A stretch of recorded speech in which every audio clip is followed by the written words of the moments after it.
Bihar, UP, Jharkhand जैसे राज्यों के लिए छठ पूजा मतलब क्या होता है, उसका अंदाज़ा स्क्रीन पर नज़र आ रही इस हुजूम से लगाइए।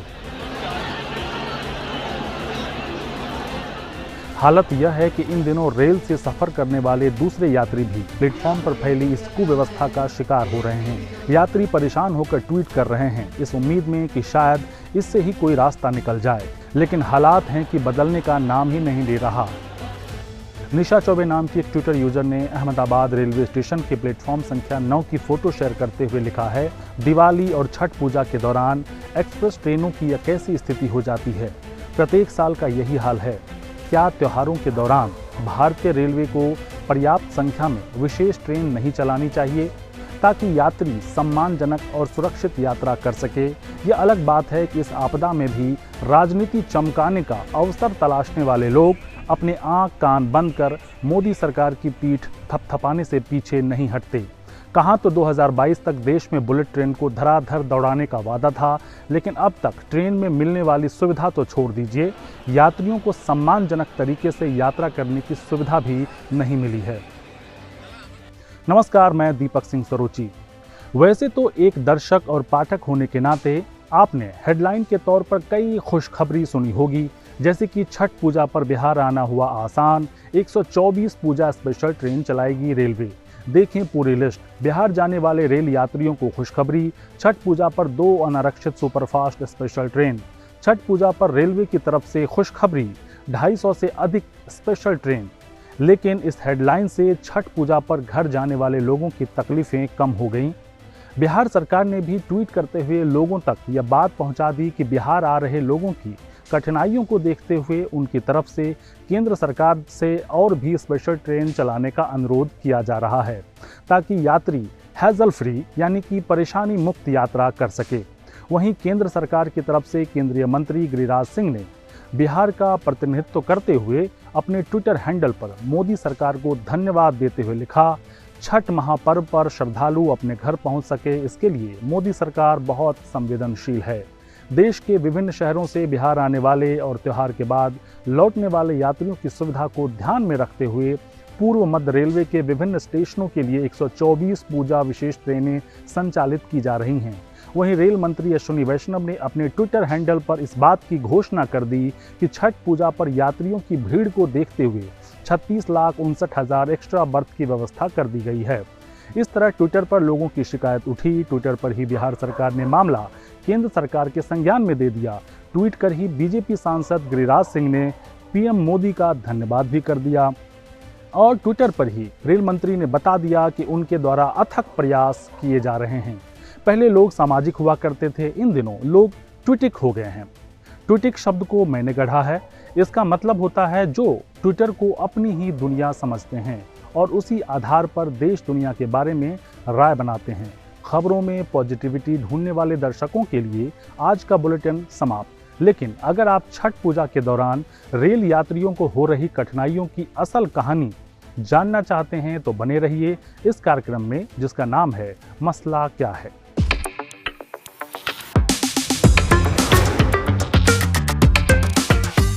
छठ पूजा के दौरान ट्रेन में यात्रियों की मारामारी कोई नई बात नहीं है, लेकिन यह पुरानी बात कब तक बनी रहेगी?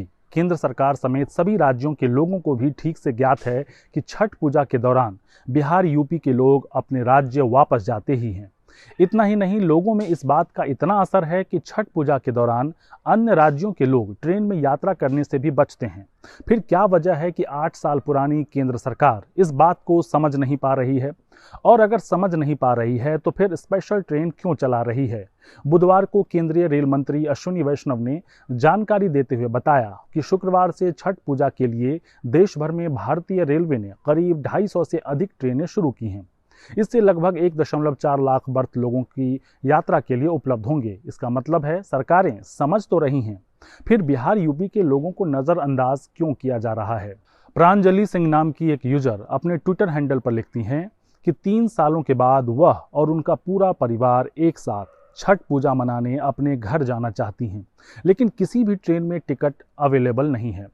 मनोज मलयानिल, जो पेशे से पत्रकार हैं, अपने ट्विटर हैंडल पर एक वीडियो शेयर करते हुए लिखते हैं कि अगर आप अपने यहाँ रोजी रोटी नहीं दे सकते तो कम से कम अपने गांव घर में पर्व त्यौहार मनाने की विशेष सुविधा तो उपलब्ध करा ही सकते हैं। ये तस्वीर सूरत के पास उधना स्टेशन की है। यहाँ से यूपी बिहार के लिए रवाना होने वाली अंत्योदय और ताप्ती गंगा ट्रेन के लिए ये भीड़ उमड़ी।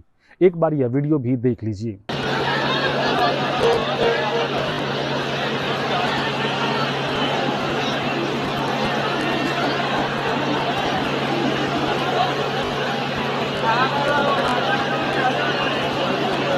वहीं आशु गुप्ता नाम के एक ट्विटर यूजर ने तो पीएम मोदी से ही मदद की गुहार लगा दी।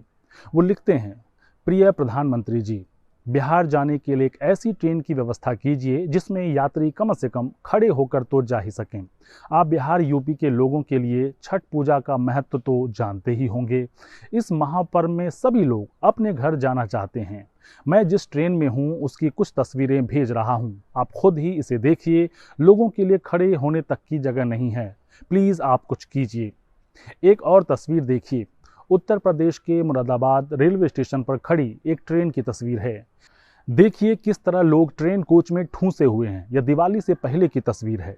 ट्रेन में यात्रियों के बैठने की क्या व्यवस्था है वो तो आप देख ही रहे हैं, लेकिन इस एडवेंचरस जर्नी का एक्साइटमेंट लेवल यहीं ख़त्म नहीं होता।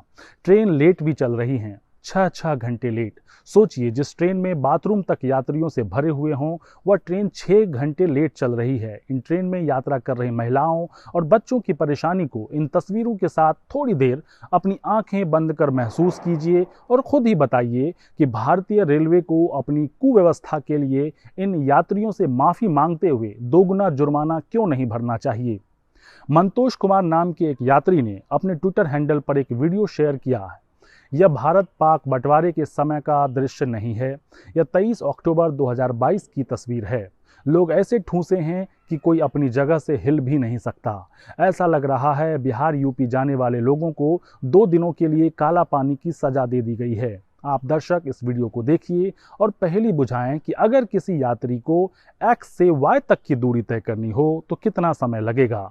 जवाब मिले तो कमेंट बॉक्स में हमारे साथ भी शेयर कीजिएगा ताकि पॉजिटिव खबर ढूंढने वालों तक यह बात पहुंचाई जा सके।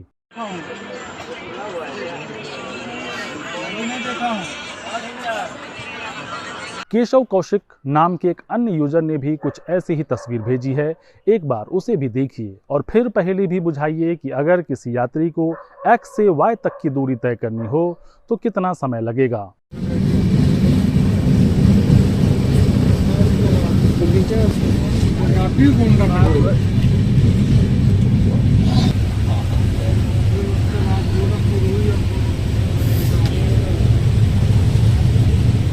सोचिए, एक तरफ जिस देश में लोगों को ट्रेन में बैठने तक की जगह नहीं मिल रही, उसी देश में बिना इसको दुरुस्त किए अगर बुलेट ट्रेन चलाने की बात कही जाए तो क्या वह देशवासियों के साथ बेईमानी नहीं होगी। यूपी और बिहार के लोग अपने अपने परिश्रम और टैक्स से देश के सभी राज्यों का भला कर रहे हैं। देश में आज कोई भी ऐसा राज्य नहीं होगा जहां इन 2 राज्यों के मजदूरों ने नई नई इमारतों को गढ़ने में अपना खून पसीना नहीं बहाया होगा, चाहे वह सरकारी इमारत हो या प्राइवेट। फिर क्या वजह है कि सरकार इन लोगों के बारे में विचार किए बिना ही देश का भविष्य देख रही है।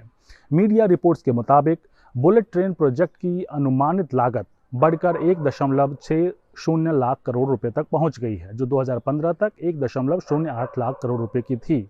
इस प्रोजेक्ट की शुरुआत सितंबर 2017 में हुई थी। तब रेलवे ने कहा था कि 15 अगस्त 2022 तक मुंबई से अहमदाबाद के बीच हाई स्पीड रेल शुरू करने की पूरी कोशिश की जाएगी, लेकिन अब इस गाइडलाइन को 1 साल बढ़ाकर 2023 कर दिया गया है। रेल मंत्री अश्विनी वैष्णव के मुताबिक यह साल 2026 तक शुरू होगी। मेरा सवाल उन दर्शकों से है जो खबरों में पॉजिटिविटी ढूंढते हैं। भारत के लिए पहले क्या जरूरी है, बुलेट ट्रेन या स्मार्ट रेलवे ट्रेन? पिछले 8 सालों में बुलेट ट्रेन का खाका तैयार करने वाला रेल मंत्रालय क्या वजह है कि अब तक छठ पूजा में जाने वाले यात्रियों का खाका तैयार नहीं कर सका है? अगर यात्रियों की संख्या का मोटा मोटा अनुमान भी भारतीय रेलवे ने लगा लिया होता तो क्या लोगों को इस तरह भेड़ बकरियों की तरह रेल कोच में ठूंस ठूंस कर आने को मजबूर होना पड़ता? क्या वजह है कि लोग बिहार यूपी आने के लिए टिकट लेना चाहते हैं लेकिन वेटिंग का भी विकल्प नहीं मिल रहा है? अगर बुलेट ट्रेन के लिए 1.60 लाख करोड़ रुपए का फंड है तो फिर सामान्य ट्रेन के लिए क्यों नहीं? मतलब साफ है, सरकार की प्राथमिकता रेल में ठसाठस भरे आ रहे इन यात्रियों को लेकर नहीं है, उनकी राजनीति अलग अलग लोगों के लिए अलग अलग है। तो फिर आप गुजरात मॉडल या दिल्ली मॉडल देखकर किसी भी नेता के लिए अपने मन में छवि क्यों गढ़ते हैं? जनता होने के नाते जागरूक बनिए, तभी आपका भला होगा, सरकार किसी की भी हो। अगर अपनी चीज़ों के लिए खुद सरकार या उनके प्रतिनिधियों से सवाल नहीं पूछेंगे तो ऐसे ही जानवरों की तरह जीते रहेंगे। तय आपको करना है, राजनीतिक पार्टी बनकर देश के लिए सोचना है या फिर सिर्फ एक नागरिक बनकर। आज के लिए बस इतना ही। कल फिर होगी मुलाकात किसी अन्य विषय के साथ। अन्य महत्वपूर्ण खबरों पर नज़र बनाए रखने के लिए देखते रहिए एडिटर जी हिंदी। नमस्कार।